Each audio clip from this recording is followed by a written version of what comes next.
Oui, c'est d'ailleurs tout à fait remarquable. On a l'impression qu'ils ont intégré toutes les leçons de l'histoire. C'est que on sait hélas que beaucoup de révolutions sont suivies de contre-révolutions, d'échecs, de désillusions, de trahisons de toutes sortes.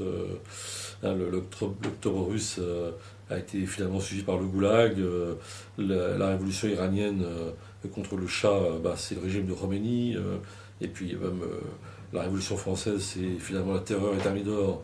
On a l'impression qu'ils ont intégré, que ce peuple a intégré tout ça et qu'il est très responsable et très soucieux de l'avenir, ce qui fait qu'on n'a pas eu finalement de grande liesse, sauf brièvement quand on a appris que Ben Ali partait, quoi. Mais que les gens ont quand même très peur de la suite.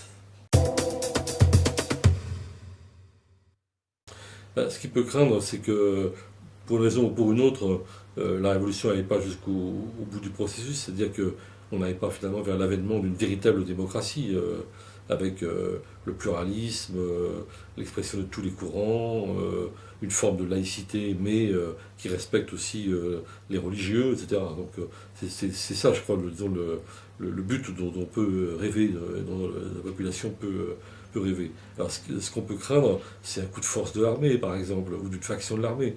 C'est pas complètement impossible, même si c'est pas du tout pour l'instant l'orientation, semble-t-il, de l'armée.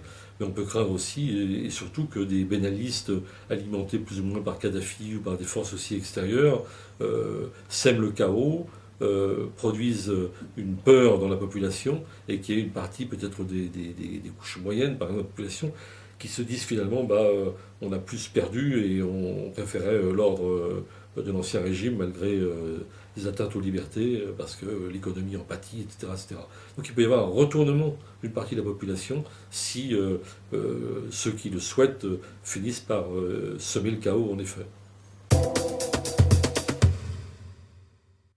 Pitoyable, puisque ils ont soutenu jusqu'à la dernière extrémité Ben Ali, et jusqu'à cette déclaration extravagante de notre ministre des Affaires étrangères qui proposait de prêter main forte aux dictateurs en difficulté, sans aucune conscience, disons, de la situation réelle, avec un cynisme froid.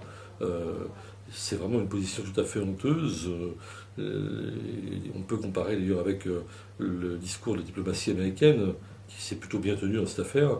Alors, ne soyons pas naïfs, évidemment, les États-Unis ont moins d'intérêt direct en Tunisie que la France. Et on peut imaginer que si demain il s'agit de l'Égypte, par exemple, qui est une pièce stratégique, notamment dans le conflit israélo-palestinien, les Américains verront ça d'un autre œil. Mais enfin, si on juge par les discours, le discours français confirme, hélas, que si nous sommes une démocratie, bon an, mal an, avec des institutions, avec un usage démocratique, le personnel politique qui dirige le gouvernement actuellement n'a pas vraiment la fibre démocratique, c'est le moins qu'on puisse dire.